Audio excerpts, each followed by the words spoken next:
Good morning students. मैं कमलेश व्यास, आपका हिंदी शिक्षक। आज की कक्षा में आपको पाठ 19, पाठ 20, पाठ 21 पढ़ा रहा हूँ। पाठ 19 शतरंज में मात इस प्रकार है। एक कहानी तेनालीराम पर आधारित है। तेनालीराम राजा कृष्णदेव राय के बहुत ही खास राज दरबारी थे। राजा उन्हें हमेशा अपने साथ रखते थे। यह देखकर अन्य दरबारी तेनालीराम से चिढ़ते थे। एक दिन कुछ दरबारियों ने राजा से झूठ बोल दिया कि तेनालीराम शतरंज के बहुत ऊंचे खिलाड़ी हैं। यह काम सभी दरबारियों ने मिलकर तेनालीराम को नीचा दिखाने और राजा की नज़रों में गिराने के लिए किया। राजा भी उनकी बनावटी बातों में आ गए और शतरंज का मुकाबला तेनालीराम के साथ रख दिया। तेनालीराम ने बहुत मना किया पर राजा नहीं माने और शतरंज का खेल आरंभ हुआ। सभी दरबारी शतरंज के खेल को ध्यान से देख रहे थे। तेनालीराम की उस शतरंज में हार हुई। राजा ने सोचा तेनालीराम जानबूझकर हारा है। तब वह तेनालीराम से क्रोधित हो गए, गुस्सा हो गए और उन्हें दंड दे दिया कि कल भरी सभा में तेनालीराम का मुंडन कराया जाए। नाई को राज दरबार में बुलाया गया और आदेश दिया गया कि तुम तेनालीराम का मुंडन करो। तब तेनालीराम बहुत चिंतित हुए और मन ही मन में कुछ विचार करने लगे। बुद्धि से प्रखर तेनालीराम ने मन में कुछ विचार किया और तेनालीराम ने राजा से कहा कि हे राजन, जिसके माता पिता होते हैं उसका मुंडन अच्छा नहीं होता है। मेरा मुंडन संभव नहीं है क्योंकि आप मेरे माता पिता दोनों ही हैं। राजा ने मुस्कुराकर तेनालीराम की ओर देखा और राजा ने उनका मुंडन रुकवा दिया। तेनालीराम अपनी चतुराई से मुंडन से बच गए। तेनालीराम बहुत चतुर थे। सभी राज दरबारी फिर हैरान रह गए कि आज फिर अपनी बुद्धि के बल से तेनालीराम सजा पाने से बच गया। इस प्रकार तेनालीराम ने चतुरता के साथ अपना मुंडन रुकवा दिया। तेनालीराम राजा के फिर हितैषी हो गए और राजा को सारी बात समझ में आ गई। तेनालीराम को इस प्रकार राज दरबार में कई बार राजा की नज़रों में गिराने के लिए राज दरबारी प्रयास करते थे, परंतु तेनालीराम अपने बुद्धि के बल से सभी संकटों से मुक्त होकर फिर राजा के खास राज दरबारी बन जाते थे। यह देखकर सभी दरबारी हैरान होते थे और मन ही मन में तेनालीराम से वे सब ईर्ष्या करते थे। इस प्रकार थे हमारे तेनालीराम।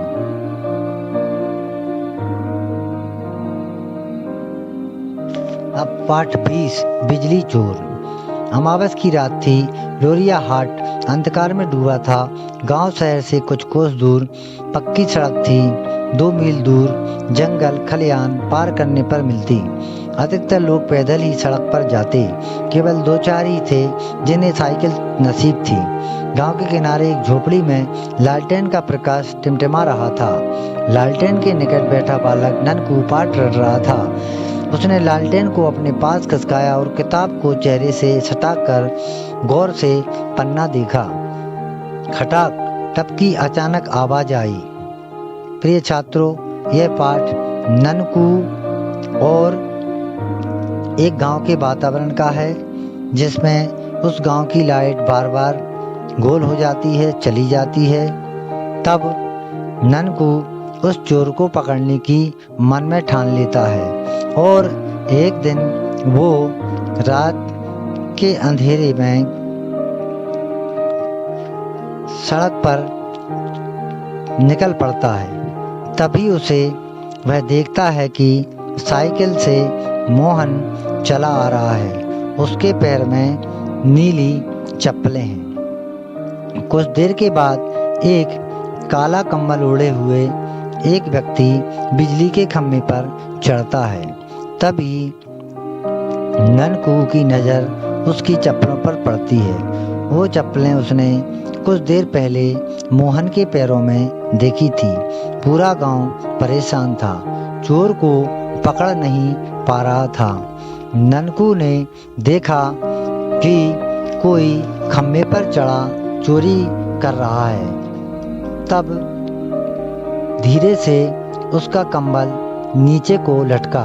तब ननकू ने मोहन का चेहरा देख लिया और वापस आकर गांव में बोला कि चलो मैंने चोर पकड़ लिया है। तब ननकू एक खंडर में एक चोर को ट्रांसफार्मर बेचने की बात कर रहा था। तभी ननकू और मनकू दोनों उसके पास पहुंच जाते हैं और कहते हैं चोर कहीं का बिजली की चोरी करता है और कहता है हम चोर हैं, जबकि तू चोरी करता है। ननकू की सूझबूझ से मोहन बिजली का चोर जो असली चोर था वो पकड़ा गया। इस प्रकार उस गांव में फिर हमेशा बिजली रहने लगी।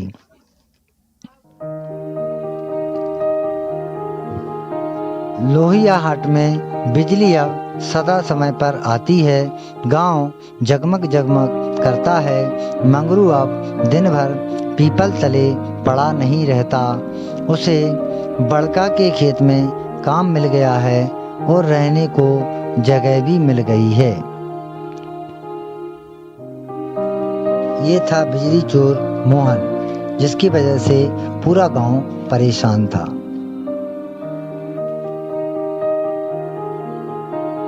पाठ 21 रहीम के दोहे। सैकड़ों साल पुरानी बात है। एक निर्धन ब्राह्मण एक नवाब के दरवाजे पर आया और दरबान से बोला, नवाब से कहो कि उनका साड़ू आया है।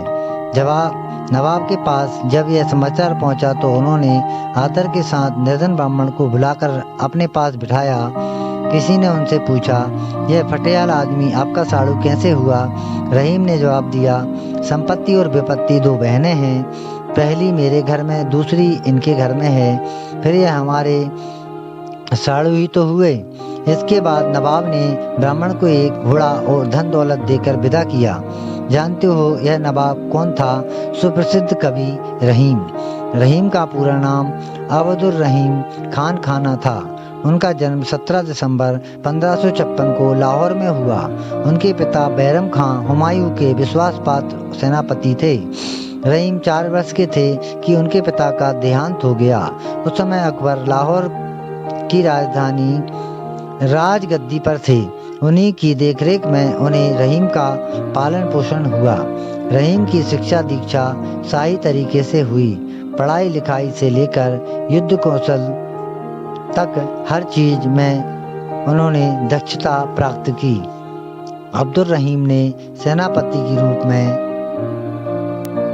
पहली लड़ाई 16 वर्ष की आयु में गुजरात में लड़ी। उसमें विजय होने के बाद उन्हें सम्राट अकबर से खान खाना की उपाधि मिली। किंतु वे तलवार के सिपाही अब्दुर रहीम ही नहीं, कलम के सिपाही रहीम भी थे। उन्हें अरबी, फारसी, तुर्की, हिंदी और संस्कृत का अच्छा ज्ञान था। वे फ्रेंच और अंग्रेजी भी जानते थे। यूरोपीय देशों से पत्र व्यवहार करने के लिए राज दरबार में उन्हीं की सहायता ली जाती थी। रहीम ने अपनी रचनाएं अवधी, ब्रज और खड़ी बोली में लिखी। फारसी में भी उनकी कई रचनाएं मिलती हैं। रहीम का रहन सहन राजसी घरानों वाला था। वे स्वयं तो अच्छे कवि थे ही, दूसरे कवियों के लिए भी उनके मन में बहुत सम्मान था। वे समय समय पर विद्वानों, फकीरों आदि की सहायता किया करते थे। उनकी उदारता और दानशीलता के अनेक किस्से प्रसिद्ध हैं। लड़ाई के मैदान में और राजसी कामकाज करते हुए उन्होंने जीवन के विविध रूप देखे। इन सब का निचोड़ उन्होंने अपनी रचनाओं में बहुत सुंदर ढंग से उड़ेल दिया। तलवार और कलम के इस सिपाही की मृत्यु दिल्ली में सन 1627 में हुई। रहीम की कब्र दिल्ली में हुमायूं के मकबरे के पास मौजूद है। रहीम के दोहे हर काल में हर जगह लोकप्रिय रहेंगे क्योंकि उनके दोहों में दुनियादारी की बातें हैं, आम आदमी की समस्याएं हैं, सूझबूझ की बातें हैं। रहीमदास जी द्वारा रचित सभी दोहों एवं उनके अर्थों को पीडीएफ के माध्यम से सभी छात्रों के पास भेज दिया जाएगा, जिसको देखकर आप अपनी उत्तर पुस्तिका में उन अर्थों को लिखेंगे।